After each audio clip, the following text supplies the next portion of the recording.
Kita masuk ke bab yang ke-11, bab al-faqru, bab mengenai tentang babun ya al-faqru, ya, mengenai kefakiran. Fakir dalam bahasa tasawuf beda dengan fakir dalam bahasa fikih. Dalam ilmu fikih, fakir itu orang kurang duit, punya kerjaan tapi nggak mencukupi, fakir. Ya, artinya dia punya kebutuhan lebih banyak daripada penghasilannya, pengeluarannya lebih banyak daripada pemasukannya. Itu fakir secara ilmu fikih. Tapi fakir dalam ilmu Al-Quran, yang kemudian ilmu ini diambil oleh para sufi. Jadi semua ilmu ini dari Allah. Jangan dibilang yang ilmu dari Allah cuma ilmu fikih. Apa dalilnya? Di Quran dikatakan antumul fuqara'u ilallah, ya. Itu surat Fatir ayat 15. Antum, kamu kalian semua, al-fuqara, adalah orang-orang yang fakir kepada Allah. Apa arti fakir di situ?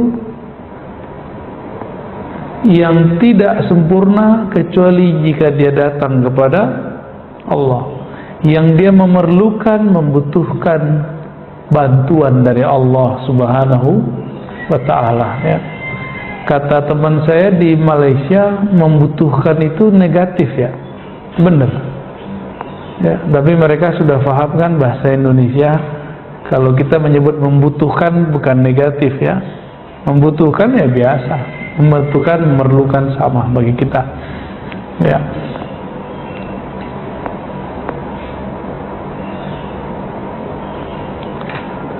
Kalau miskin, man la syai'alah, nggak punya apa-apa. Ini versi kitab ini, ya. Kalau orang miskin, orang yang nggak punya apa-apa. Nah, itu miskin.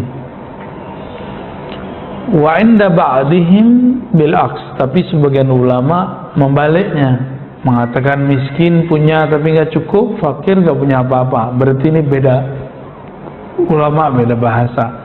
Saya memakai yang pertama, al-faqir, orang yang mempunyai sedikit dan dia membutuhkan bantuan yang banyak, ya.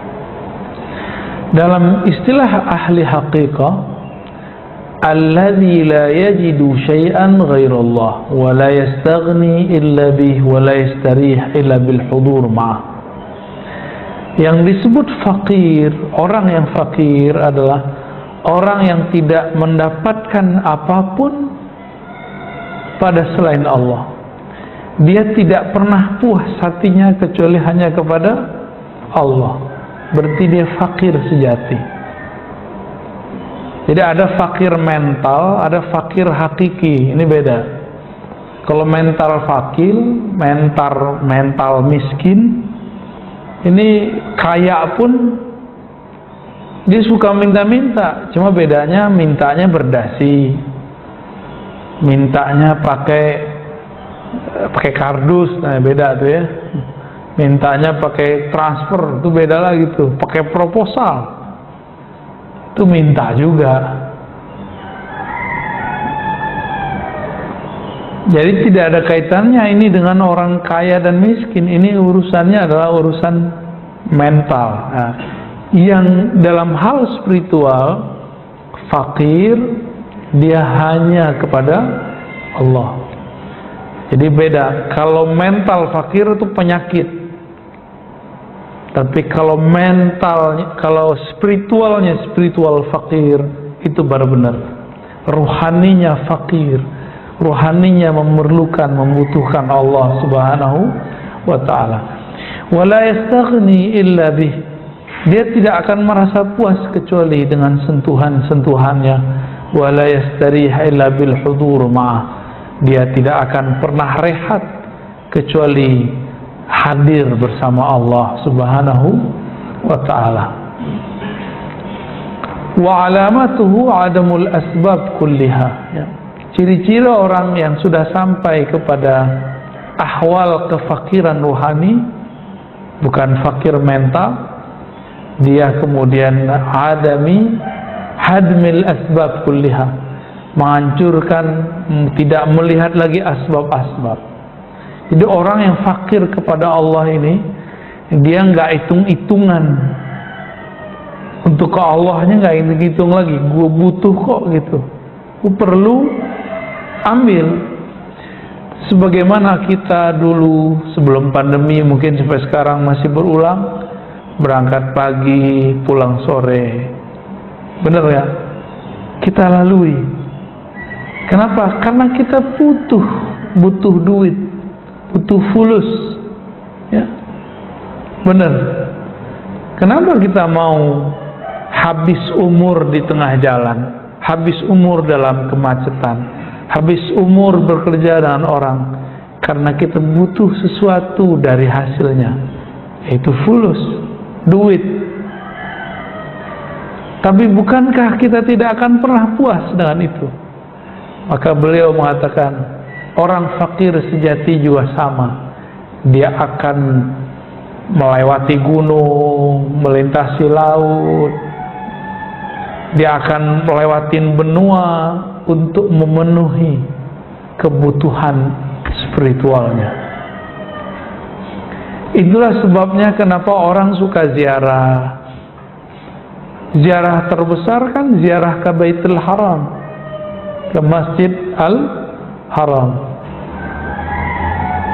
Apa kata Nabi Sallallahu Alaihi Wasallam tentang keuntungan orang-orang yang fakir?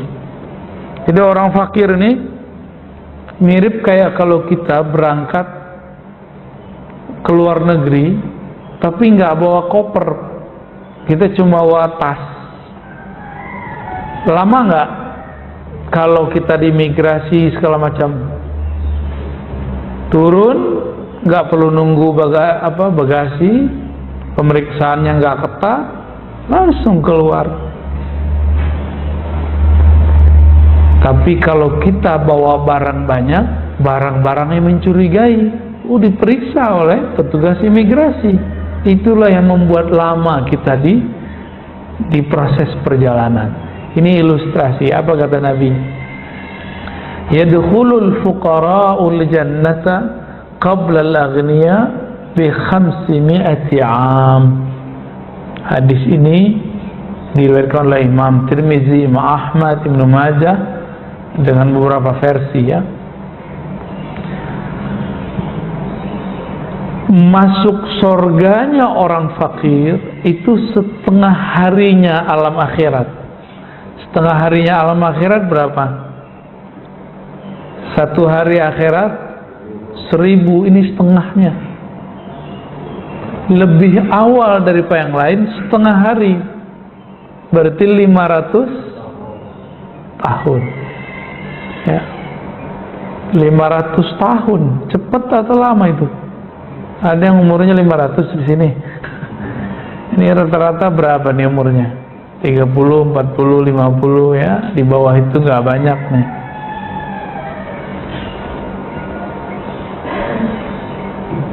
Kita keduluan orang sebentar aja dalam hal yang sederhana. Kita nggak mau antri vaksin, tiba-tiba ada orang diduluin, kita protes, Pak. Masuk kereta sama kita protes. Jangankan itu, kita naik motor, naik mobil, disalib dikit sama orang, kita nggak rela, bener ya?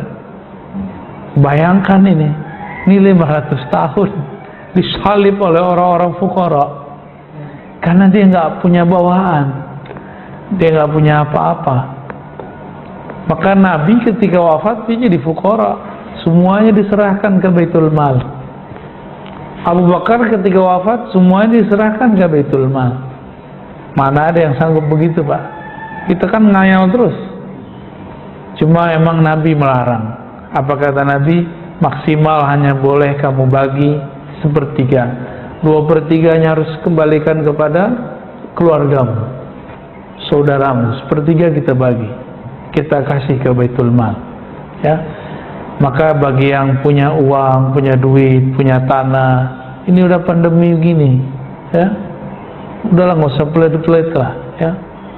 Jual duitnya sepertiga, kasih kepada orang yang sedang berjuang fisabilillah. Ahli Quran aja, semua itu ahli Quran. Ada ahli Quran yang bergerak dalam fikih, itu hukumnya Quran.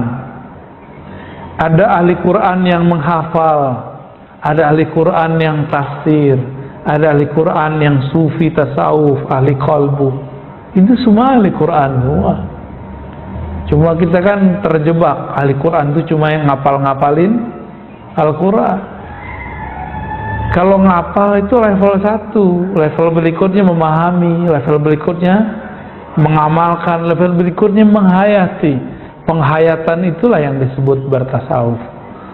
Yang sekarang banyak orang takut menyebut kata tasawuf, ya. Saya udah sering sebutkan, banyak ustadz tidak pede menyebutkan kata tasawuf. Bener ya? Padahal Buya Hamka nggak takut. Buya Hamka ini anti mainstream. Di saat orang anti tasawuf, dia tulis buku tasawuf modern.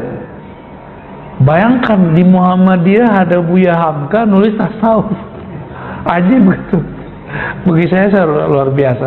Kalau orang NU nulis tasawuf itu biasa.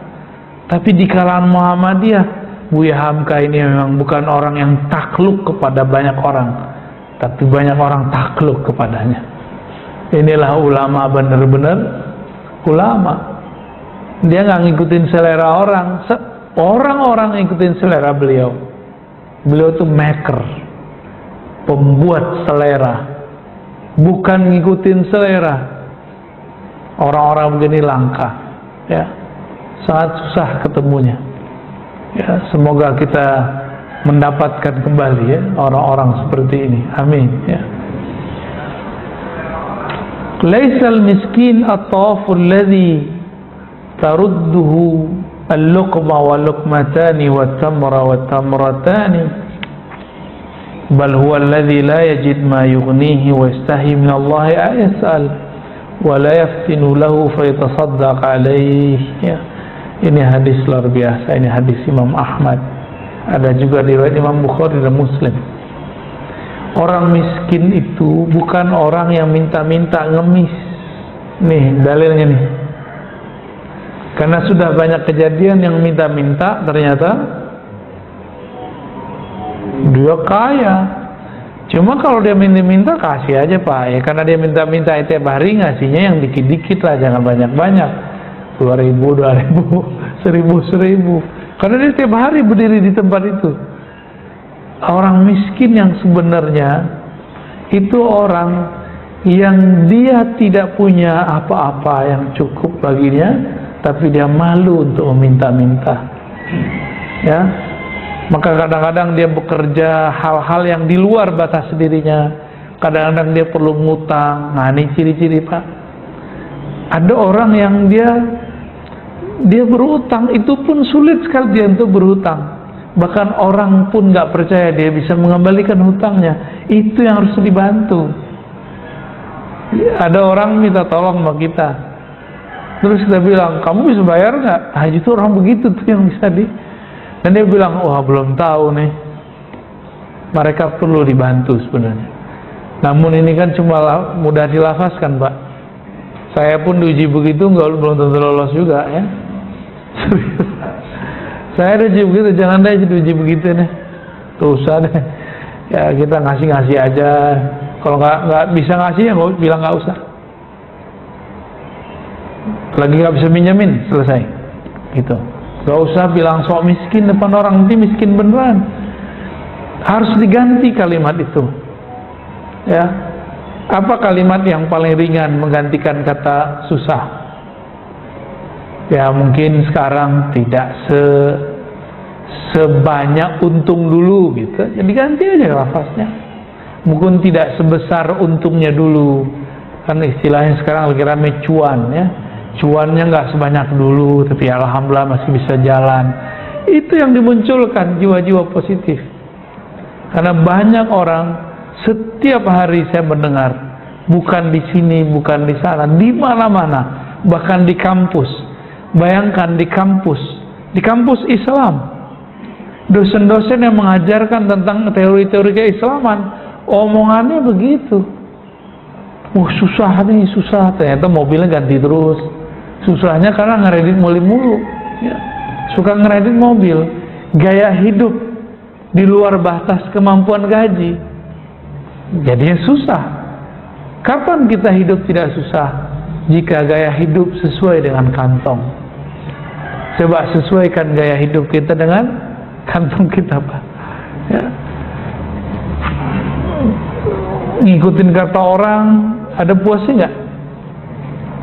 Satu kali saya bawa mobil saya yang biasa itu, Pak ya, tapi alhamdulillah duduk kemana-mana tuh ya. Terus apa kata si pengurus? Kalau Ustadz tuh mobilnya gede sekalian. Ya kita senyum aja, amin gitu aja ya. Jangan tersinggung juga, diaminin aja. Ada orang-orang yang kemudian memandang kita rendah cuma karena mobil kita beda. Makanya mohon maaf, tidak sedikit kawan-kawan saya para dai sebelum pandemi itu untuk membuat trust, membangun rasa percaya orang, trust building, itu datang kalau ceramah pakai mobil termahal yang ada di tempat itu, biar nanti dibayarnya mahal, honornya gede. Ya salam ya. Itu terjadi, Pak. Bajunya agak mahal-mahalin dikit ya. Handphonenya kelihatan mahalan dikit. Sepatunya kalau bisa yang harga-harga di atas 20-an juta. Kan bingung, Pak, mau ngasih berapa tuh? Waduh, berkasih 20 sepatu. 25, aduh, bingung ya. Itu hanyalah apa istilahnya, membangun trust secara zahir. Yang dibutuhkan orang dari dai apa? Makanan kolbu. Maka seharusnya yang dia bangun adalah trust dalam kolbu, yang berbicaranya dengan kolbu, yang kayanya dengan kolbu ya. Kiai-kiai kita dari dulu di kampung-kampung itu kaya kolbu, walaupun dia pakai sepeda ontel ya, malu Pak kita. Ini saya ngomong untuk diri saya sendiri dan para dai, udahlah, jangan kemudian membangun trust lewat penampilan fisik, bangunlah trust lewat batin. Zahir kita kan sama kayak ilmu-ilmu orang-orang neurologis dan ilmu orang hipnoterapis, persis sama. Hanya 10% yang zahir, yang batin itu 90%. Bangunlah kekayaan batin, maka orang-orang yang mendengarkannya akan, yang fakir-fakir itu dia akan merasa kenyang gitu. Maka kita menyaksikan sendiri, orang kalau butuh ilmu kolbu itu dari mana-mana Pak datang. Kajian Al-Badar itu kajian hikam ya, yang kita lakukan malam minggu. Itu dari seberang pulau datang. Cuma yang nggak butuh nontonnya dari seberang Bintaro. Ya alasannya macam-macam, pertanyaannya berat-berat tapi nggak mau datang. Tapi ada yang datang dari Banjarmasin, ada yang dari Sumatera, ada yang dari mereka datang. Kenapa? Kolbunya haus, maka asbab pun dia hadang. Hadmul asbab, kir kepada fulus. Maka kita mau ditugaskan kemana-mana. Bahkan beberapa perusahaan itu nggak cocok dengan budaya kita. Kita ini kan suka liburan, Pak. Libur Ramadan, libur hari raya. Kalau masuk perusahaan tertentu, dia nggak kenal hari raya. Benar nggak? Ya, mereka hantam terus. Nggak kenal di hari Jumat. Kita mau sholat Jumat nggak boleh meeting. Tapi karena butuh, karena memerlukan, akhirnya kita juga jalani. Kapan kita kemudian memangkas halangan-halangan ini untuk mengambil yang ruhani? Ya, semoga yang hadir termasuk yang memangkasnya. Ya, amin ya rabbal alamin. Tapi dekat nggak, dekat jauh itu sama, Pak. Bagi saya sama. Ya, jauh dekat itu kan urusan fisik, batinnya gimana?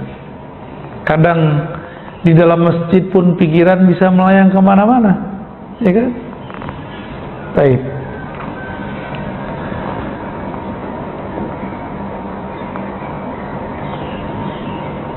Miftahul Jannah. Nah, ada sebuah riwayat Miftahul Jannah, riwayat Imam Tabarani, Imam Al-Hakim. Hubbul masakin. Kunci-kunci surga adalah mencintai orang-orang miskin. Bapak saudara makan Allah, Nabi itu tidak miskin, tapi beliau bergaya hidup miskin. Lifestyle-nya apa adanya, itu Nabi. Nabi istrinya 9 kan waktu wafat.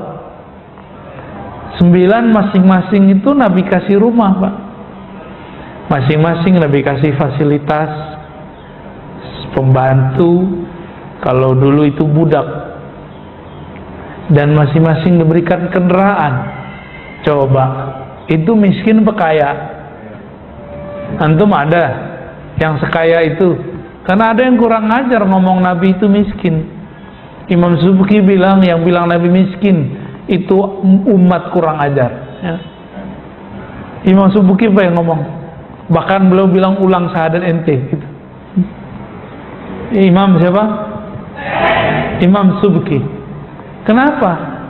Kita sekarang, ya antum-antum ini kan suami-suami takut istri kan, istrinya atu. Duit banyak, tapi kan istri atu. Ya. Alhamdulillah. Itu udah ngerasa kesusahan. Nabi istrinya banyak. Kaya apa miskin? Kaya. Tapi beliau mengajarkan istri-istrinya, mari mencintai orang miskin. Masa setiap hari orang datang ke rumah Aisyah minta makan,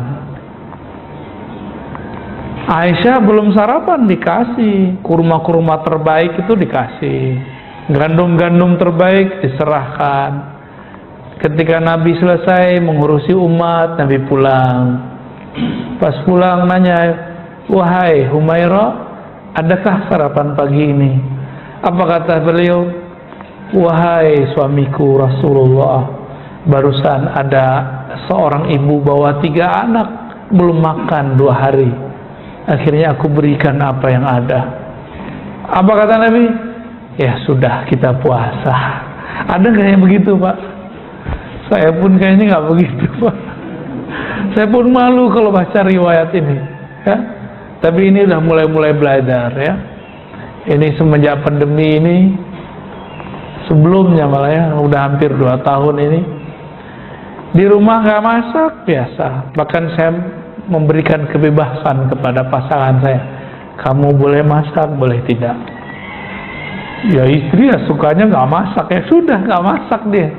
Ada kan yang hobi masak, ini nggak hobi masak. Karena kalaupun dia masak nggak kemakan sama saya. Beda lidah. Dia lidah Jawa, kita lidah Padang, kan beda. Dia sendiri paham itu. Ya, ya begitulah, Pak. Makanya sekarang kalau pulang ke rumah nggak ada, ya alhamdulillah gitu aja. Dan sekarang itu saya terbiasa tidak perlu makan nasi. Yang penting ada yang kemakan. Kurma boleh, buah pisang boleh, buah apa aja kemakan. Nggak ada roti, apa aja yang penting halal. Walaupun cuma sedikit, tapi perut saya masih aja tambah gede, Pak. Ya, tambah maju aja deh nih. Untung kita agak tinggian dikit sama Allah kan. Coba kalau agak kurang, ini saya udah gendut kali, Pak, ya. Karena badan saya beratnya 85. Tapi yang di sono kayaknya 90 tuh, ya.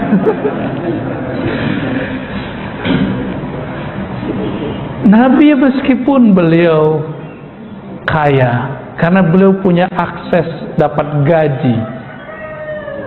Beliau seorang pemimpin negara. Pemimpin negara gajinya besar apa kecil? Beliau dapat hak 1/5 harta rampasan perang. Setiap perang beliau punya hak.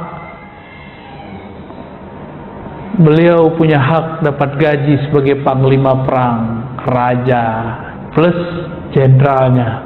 Panglima perang itu beliau. Setiap hari beliau menjadi konsultan.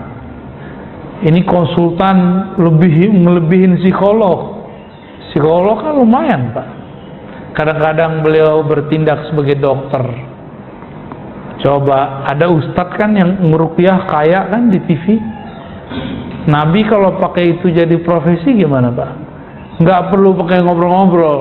Kalau si ustadz kan ngomong, kamu tahu siapa saya? Kamu tahu siapa diri saya?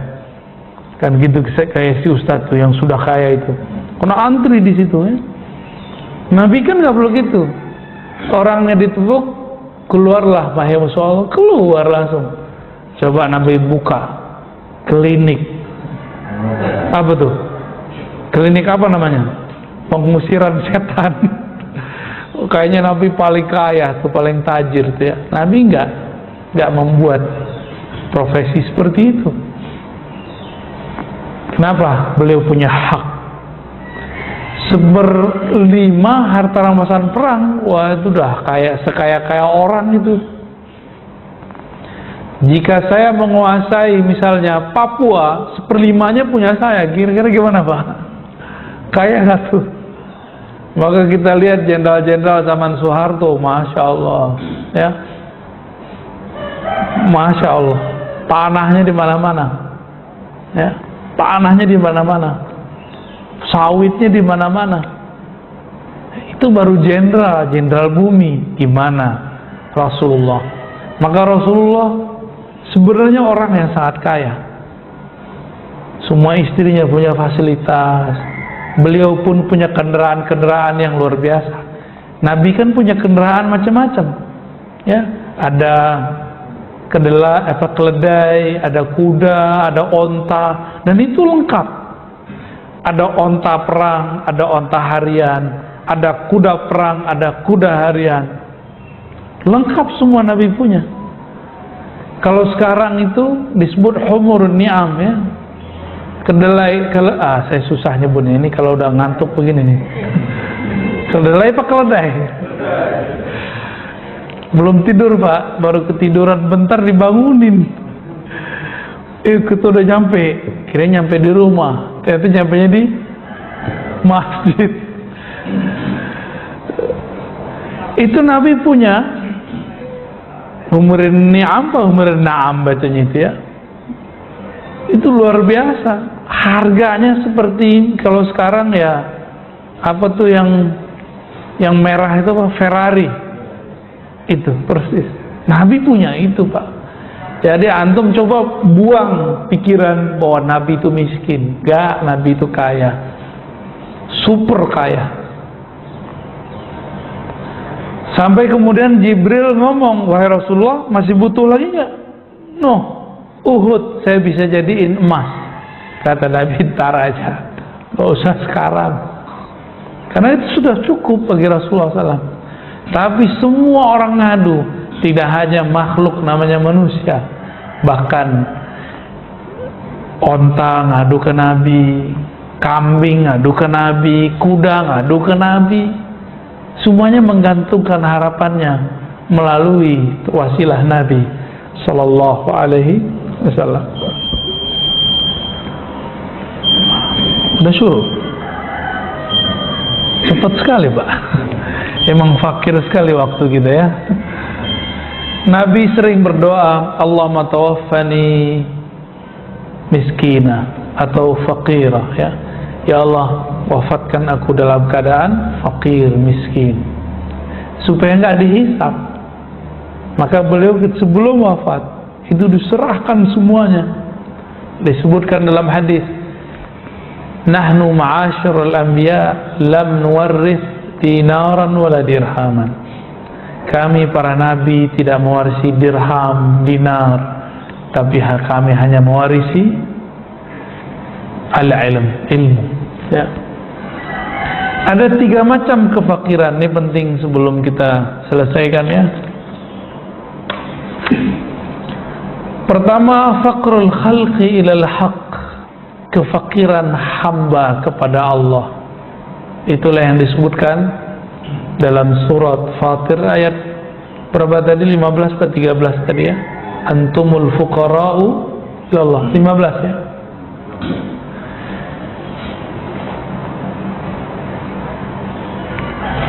Fakir hamba kepada Khalik. Ini standar ya. Yang kedua, faqrul awam wa wa'adamul malu arad dunia. Ada fakir orang awam. Ada fakir yang ketiga, faqrun nafs. Orang yang fakir jiwa. Ini gawat. Kalau fakir jiwa itu yang kita tadi sebut mentalnya mental fakir. Mentalnya mental fakir ya. وهذا الفقير لا يغنيه شيء وهذا الفقر هو الذي تعوذ منه النبي sallallahu alaihi wasallam ya. Inilah yang Nabi sindir. Nabi enggak suka dengan orang yang bermental fakir miskin. Nabi suka dengan orang fakir miskin, tapi tidak suka dengan orang bermental fakir. Apa itu? Orang yang enggak pernah merasa cukup meskipun sudah ada kecukupan. Maka saya udah pernah nanya di sini, orang koruptor itu kaya atau enggak? Dia korupsi, dia sebenarnya udah berkecukupan kan? Iya. Kita masih hangat mendengar dulu ada profesor hukum, dia seorang lawyer, masih korupsi. Kurang apa duitnya udah banyak? Itu mental. Mental kalau dia noleh duit hijau gitu, itu berbahaya sekali. Semua kita seneng dapat duit, bener nggak? Tapi mentalnya jangan mental yang kalah sama duit itu ya. Dan Nabi SAW mengatakan, "Lau kana libni Adam wadiyan min zahabin labtagha ilaihima thalithan." Seandainya manusia itu udah punya aset 2 gunung, 2 lembah, dia nggak akan puas kecuali nambah yang ketiga. Makanya dulu kita waktu masih jomblo, gaji 50.000, oke, terima. Naik 500.000, oke, puas. Kemudian lihat, kayaknya orang enak ya punya motor. Beli motor pengen beli motor, kita belilah motor. Udah kebeli, gaji naik, jadi misalnya 5 juta. Waduh, kayaknya enak ya kalau punya mobil. Nyicil punya mobil. Beli mobil yang ya harga-harga 100-an. Pas dipakai kok kurang gede ya. Wah, kayaknya pengen yang gede lagi. Begitulah terus. Kayaknya enak ya kalau punya mobil segede itu. Udah belilah mobil segede itu. Gaji dia sekarang udah naik jadi 25 juta sebulan. Tapi mobilnya apa? Mobilnya cicilannya 15 juta sebulan. Sisanya berapa? Rumahnya cicilan 7 juta sebulan. Sisanya berapa? Ini mentalnya fakir juga jadinya. Maka masa pandemi banyak orang yang bergaji besar itu tiba-tiba dipecat atau tunjangannya habis. Sengsaranya bukan main. Gaya hidup melebihi kemampuan. Gak usah dipaksa, lepasin ya. Gak usah dipaksa, gak usah gaya-gayaan. Kita gak akan bahagia kalau orang ngomong kamu kaya ya, kamu keren ya. Enggak, kita gak akan bahagia. Bahagia itu kita yang tahu sendiri. Dia tersembunyi di dalam diri kita. Gak akan bahagia Pak dengan kata-kata orang ya. Maka orang yang paling sengsara di muka bumi adalah orang yang ngikutin selera-selera makhluk bumi. Orang yang ngikutin kata-kata orang di bumi ya.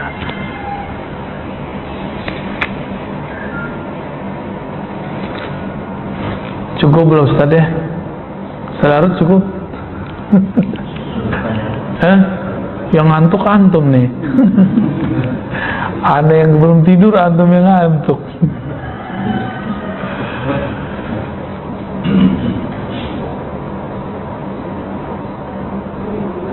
Ada satu riwayat yang mau saya bacakan sebelum selesai.